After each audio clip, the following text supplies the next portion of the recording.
Hello, everybody. Welcome back to the channel. Thank you for tuning in once again. Happy Friday. I hope everyone's been keeping all right, enjoying this lovely weather. Um, Obviously, well, it's not even pre-season at the moment. I think they call it the off-season, don't they? Where the season's now ended.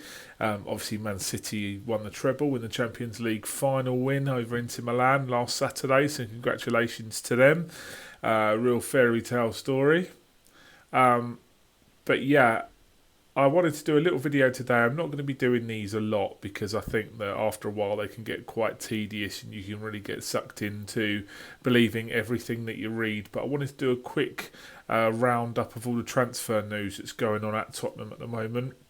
Um, Obviously, all the incomings, all the rumoured incomings and outgoings and stuff like that, just to give a little bit of a roundup as to what I think is credible and what isn't at the moment, basically. So, as you may or may not have seen, last week Spurs' social media channels put out a very quick message from the new manager Ange Postecoglou. He was at Hotspur Way, the Tottenham Hotspur training ground. He did a very quick video, I think it was a 60-second message to the fans. In there, he kind of ran off exactly what you'd expect him to say about the football that he intends to play, how proud he is to become manager of Spurs and all stuff like that. And according to Alistair Gold and a couple of others, he had a couple of meetings with Daniel Levy and a few staff around the club to set out what he wants in pre-season. And obviously in those meetings with Daniel Levy, obviously nothing's concrete has come out of the club, but it can be expected that he discussed transfer targets. So I've written down a few here which apparently he's spoken about, and some bids that have gone in for different players. The first thing that I wanted to comment on is, so there was news broke, I think it was either Tuesday or Wednesday, that Spurs had had were about to make a £50 million joint bid for Harvey Barnes and James Maddison at Leicester. Now, obviously, Leicester got relegated from the Premier League this season, and it can be argued that Barnes and Maddison are probably their two best players in that team, alongside Yuri Tielemans, who has agreed to join Aston Villa on a free transfer. So, 50 million isn't even going to buy one of them players, I don't think, especially when, James Maddison's been touted for 60, 70 million already. So I don't know where that story has come from, but I really can't see that happening. And, even if they do put in that bid, it'll be rejected almost immediately. Obviously, Spurs fans went absolutely mental when they read that news, but I would take it with a massive pinch of salt because at the moment, all the journalists are trying to win the race to become the first person to, break a breaking news transfer story and stuff like that. And if it is true, then Levy needs to give his head a wobble because there is no way that we'll get both of those players for 50 million. But I do think Spurs are definitely in for James Maddison. There is obviously strong rumours that he's been linked with Newcastle as well. And, on the balance of it right now, if you were to look at the two clubs, he will be favouring a move to Newcastle given their Champions League status and the season that they've just had and the resources that they can offer him. So,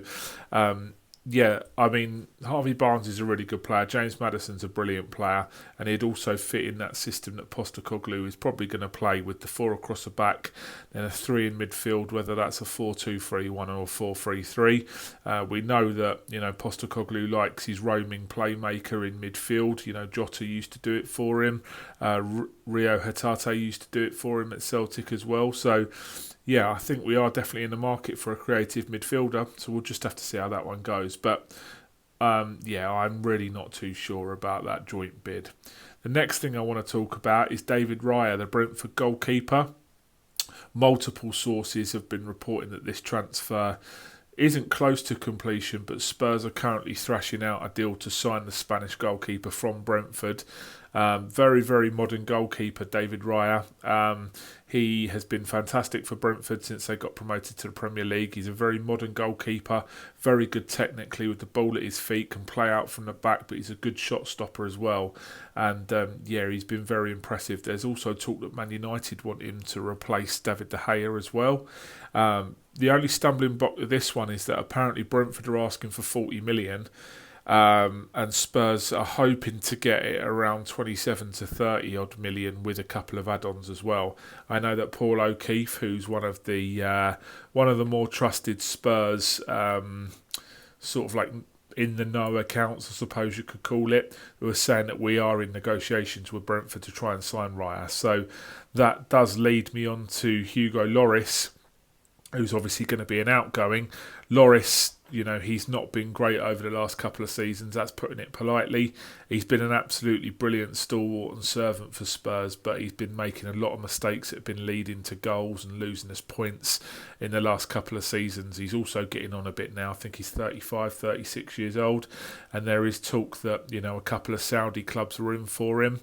Obviously, Saudis are going for anyone over the age of 30 and offering them silly deals, but there is talk that Lloris doesn't actually want to move to the Middle East and he'd rather prefer a move back to France. So be interesting to see if we get Raya, who does look like we're trying to do a deal for, what happens to Lloris. Because it will be a shame, if he does stay around and he kind of stinks the place out of his performances, because doesn't want to ruin a legacy where, he's arguably been one of the best goalkeepers in Tottenham's history. So let's hope that can end amicably and he can find a move out of the club soon. A couple more of outgoings. Clement Longley, Spurs released their retained list the other day. He was on the list of players that Spurs have ended their loans and sent back to their parent clubs. Obviously, we got him on loan from Barcelona last season. There was no obligation to buy, but there has been reports that an agreement around 8 to 12 million euros to sign a player would be accepted by Barcelona. Spurs have sent him back. And originally I thought, maybe Postecoglou doesn't rate him, maybe he didn't do enough to warrant him staying on full time at Spurs, because I actually think for that sort of money, French international, very, very calm, composed centre-half, left-footed as well, which is something we don't have many of in the squad.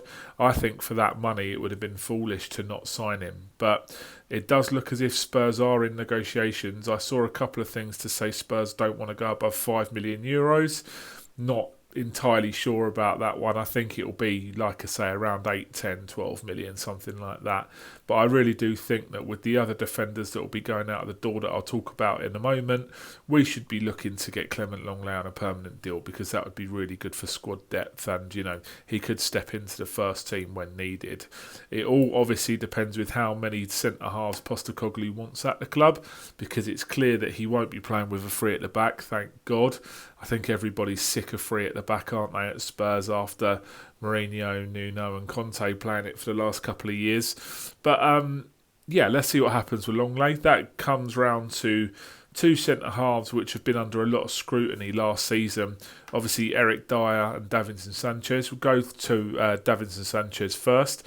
He has basically informed his agent and the club that he wants to move away from Tottenham this summer. I think that's something that will suit both parties. I felt really sorry for him at the end of last season. I can't remember what game it was, but he come on as a sub, was booed on and booed off again.